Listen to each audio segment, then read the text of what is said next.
With the video game industry raking in billions of dollars every year, you know there are companies looking to take advantage and earn a piece of that delicious gaming pie. Unfortunately, these companies are making profits by taking advantage of gamers with the release of fake consoles and some major ripoffs. Come see the best of the worst to find some Nintendo Switch replicas, a Batman-themed video game console, and a classic ripoff that has been doing the Game Boy injustice for multiple years now. Most of the consoles could win awards in the design department, but lack actual function and gameplay. Ever see those Wish.com ads with prices that seem too good to be true? Well, we're here with another one. Nicknamed the Nintendo Switch Vita, the handheld gaming console simply known as the X7 has been duping gamers for years. If you squint and tilt your head, the console looks kind of like a Nintendo Switch, thanks to the bright and vivid color scheme. If you tilt your head in the opposite direction, then you'll get some major Vita vibes. The major problem? The cheap console doesn't really play any Vita or Switch games. The 5-inch screen offers access to game downloads, essentially becoming a low-grade tablet with connections to game emulators and apps. The actual interior of the console seems to shift depending on what listing you shop for, including a mix between 8 and 16 gigs of memory. The promoted TV connection only works with standard RCA connections and isn't really worth your time. Chances are you'll be playing the old glitch and restart game more than any of your actual games. And the promotional picture with a Super Mario Maker logo? Yeah, you're not going to play that one on the X7. Welcome to the OG of rip-off consoles. Back when the Nintendo Game Boy was flying off shelves and ushering in a new era of portable gaming long before everyone was playing Candy Crush, companies were already taking advantage of clueless parents. Why play the simple Game Boy when you could own the Game Child? Remember all those junky LCD games from Tiger Electronics? Well, that's essentially what the Game Child was, but encased in a Game Boy-style case. Instead of the classic Nintendo A and B combo, the Game Child features a stiff D-pad and a single button. The games were repetitive, boring, and oddly, the Game Child features a battery compartment just like the Game Boy, but with no actual batteries in it. Multiple versions of the Game Child were released, including motorcycle games, dinosaur games, and creative titles like City Fighter and Desert War. Imagine the disappointment on Christmas morning when a child expected a new Game Boy packed with Tetris and was forced to fake a smile as they played LCD soccer. Yikes.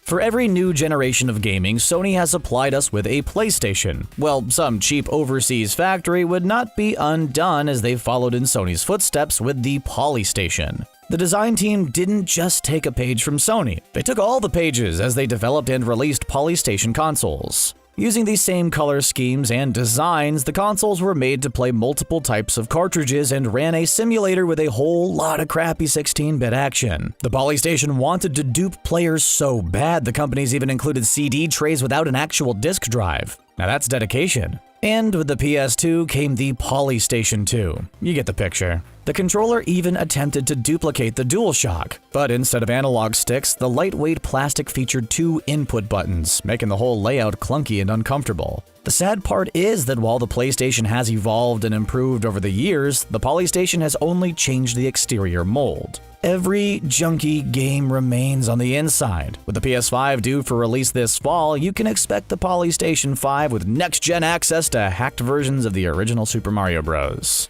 Oh boy.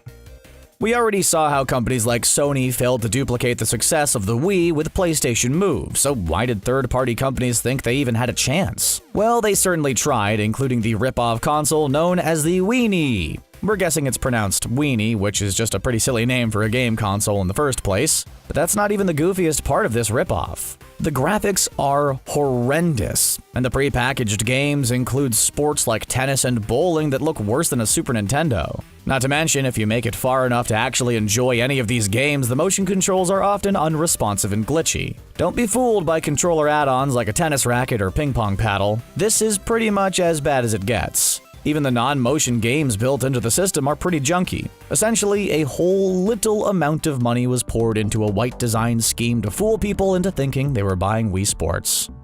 While Nintendo could sue a lot of these rip-off companies for copying their patented designs, it's a little weird to hear that a company was actually suing Nintendo. Enter the WikiPad. Now, it's not a printed version of every Wikipedia page ever. The WikiPad is a handheld tablet device where you can pull the tablet out and have access to wireless controllers? Sounds kind of similar to Joy-Cons. Maybe in a vague way, but it was close enough for the company to sue Nintendo over patent issues. The funny part is that anyone who's played both the Nintendo Switch and the WikiPad would never compare the two. When the WikiPad goes into the wireless controller modes, the controllers remain connected like some weird type of bicycle handles. And without a tablet stand for a TV connection, removing the controller seems pointless. You can't even split them in two for multiplayer games. The WikiPad actually offers some pretty decent tablet gaming options, but is nothing when compared to other tablets like the iPad or Samsung Galaxy. Let's just say the added controllers don't add much fun to Fortnite, especially when they lag or malfunction. Nintendo won that lawsuit, but the WikiPad got all the headlines and marketing they needed for a nice boost in sales.